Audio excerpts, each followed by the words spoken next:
India TV YouTube channel को subscribe करें और बेल आइकन दबाएं।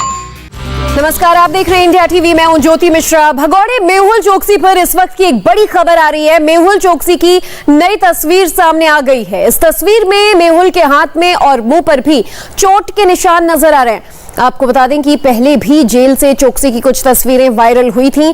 इस बीच डोमिनिका की जेल में बंद मेहुल चोकसी पर एक और बड़ा खुलासा हुआ है।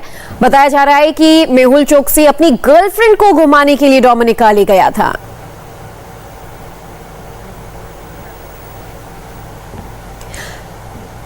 कैरिबियाई देश डोमिनिका से भारतीय विदेश मंत्रालय लगातार संपर्क में भी है। इस वक्त भगोड़ा मेहुल चोकसी डोमिनिका में बचने की तरकीबें लगा रहा है क्योंकि उसे वापस हिंदुस्तान लाने की कोशिशें चल रही हैं।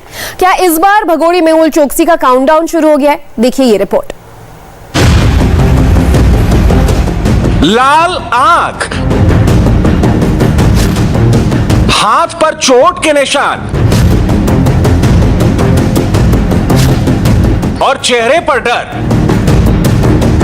भगोड़े मेहुल चोकसी की पहली तस्वीर में बस यही दिख रहा है।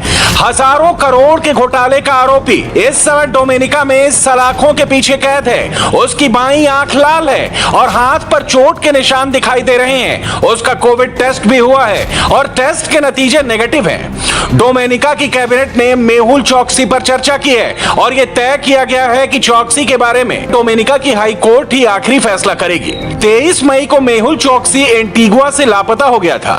एंटीगुआ के पीएम ग्रेस्टन ब्राउनी ने भी साफ कर दिया है, मेहुल चोकसी को एंटीगुआ की नागरिकता अब तक नहीं मिली है। मेहुल चोकसी ने डोमिनिका जाकर गलती की है। मुझे जो जानकारी मिली है, मेहुल अपनी गर्लफ्रेंड के साथ डोमिनिका गए थे और डिनर के लिए और वहां पकड़े गए। डोमिनिका सरकार उसको वापस भारत भेज सकती है क्योंकि वो अब भी भारतीय नागरिक है। अगर वो मेहुल को वापस एंटीगुआ में भेज सकते हैं, जबकि मुझे पता है कि मेहुल की एंटीगुआ की नागरिकता अभी तक पक्की नहीं हुई है। कतर एग्जीक्यूटिव का बम्बार्डियर ग्लोबल 5000 एयरक्राफ्ट डोमिनिका के डगलस चार्ल्स एयरपोर्ट पर लैंड कर चुका है। फ्लाइट रडार नाम की एक वेबसाइट के मुताबिक ये प्राइवेट एयरक्राफ्ट गुरुवार को दिल्ली से रवाना हुआ और स्पेन होते हुए 28 मई की शाम तक डोमिनिका पहुंच गया।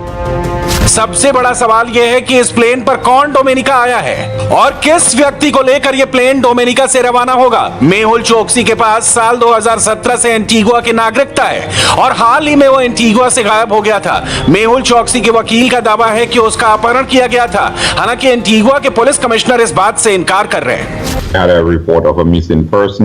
हमारे पास एक व्यक्ति के गायब होने की सूचना थी, उसकी तलाश शुरू हुई।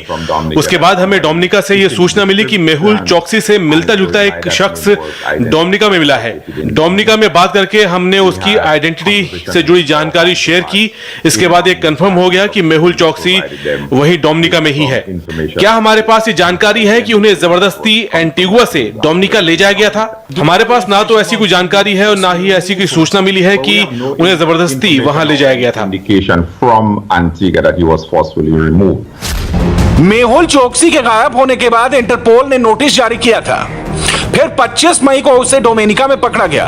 डोमिनिका की सरकार के मुताबिक मेहुल चोकसी अवैध तरीके से डोमिनिका आया था। अभी वो कस्टडी में है और उससे पूछताछ की जा रही है। डोमिनिका की सरकार मेहुल चोकसी को एंटीगुआ के हवाले करना चाहती है।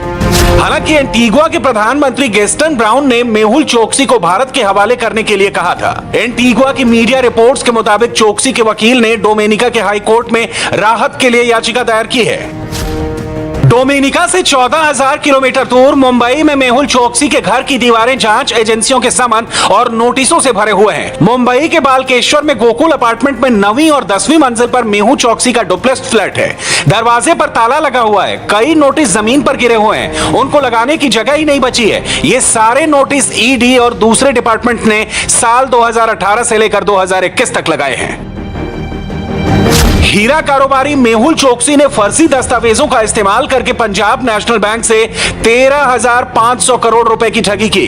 उसके भांजे नीरव मोदी ने भी इस घोटाले में उसका साथ दिया और नीरव मोदी फिलहाल लंदन की जेल में बंद है। मामा और भांजे की इसी जोड़ी ने मिलकर भारत के इतिहास का सबसे बड़ा बैंकिंग घोटाला किया। साल 2018 की शुरुआत में पंजाब नेशनल बैंक में 11,300 करोड़ रुपए का घोटाला सामने आया।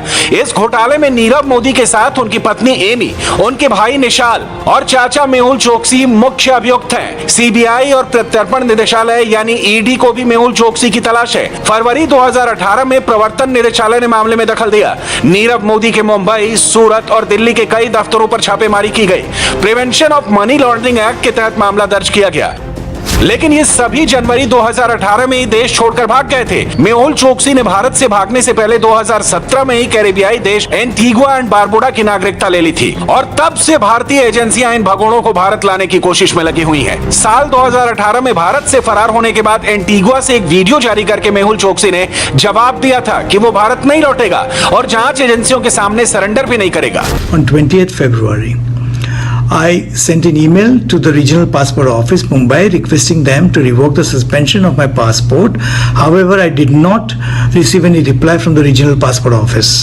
Further, the Regional Passport Office did not give any explanation as on why my passport has been suspended and how I was a security threat to the India. Hence, as my passport was suspended, there was no question of surrendering the same. Mehul Choksi खराब सेहत का बहाना बनाकर भारत आने से इनकार कर चुका है। कभी कभी वीडियो कॉन्फ्रेंसिंग के जरिए ही उसकी पेशी होती है। भारत में उसकी कई संपत्तियां भी जब्त की जा चुकी हैं।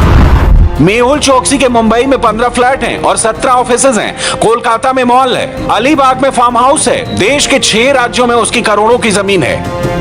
फरार होने के बाद चोकसी ने आरोप लगाया था कि भारत सरकार के साथ मिलकर इनकम टैक्स, ईडी और सीबीआई सबने मिलकर उसकी हजारों करोड़ की संपत्ति जब्त कर ली। I was not in India.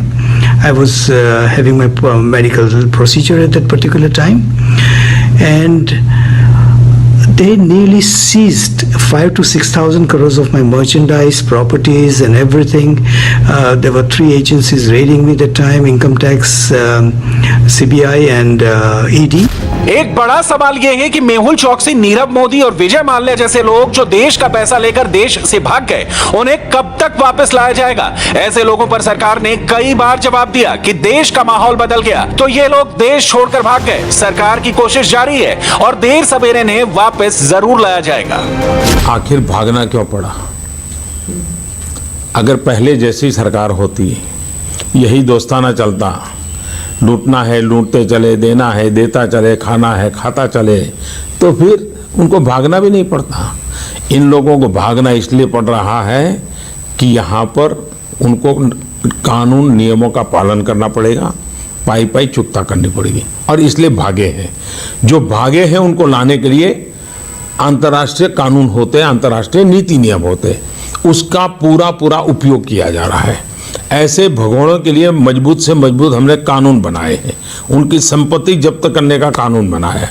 इतना ही नहीं, विदेशों में उनकी संपत्ति है तो उसको भी जब्त करने का कानून बनाया है।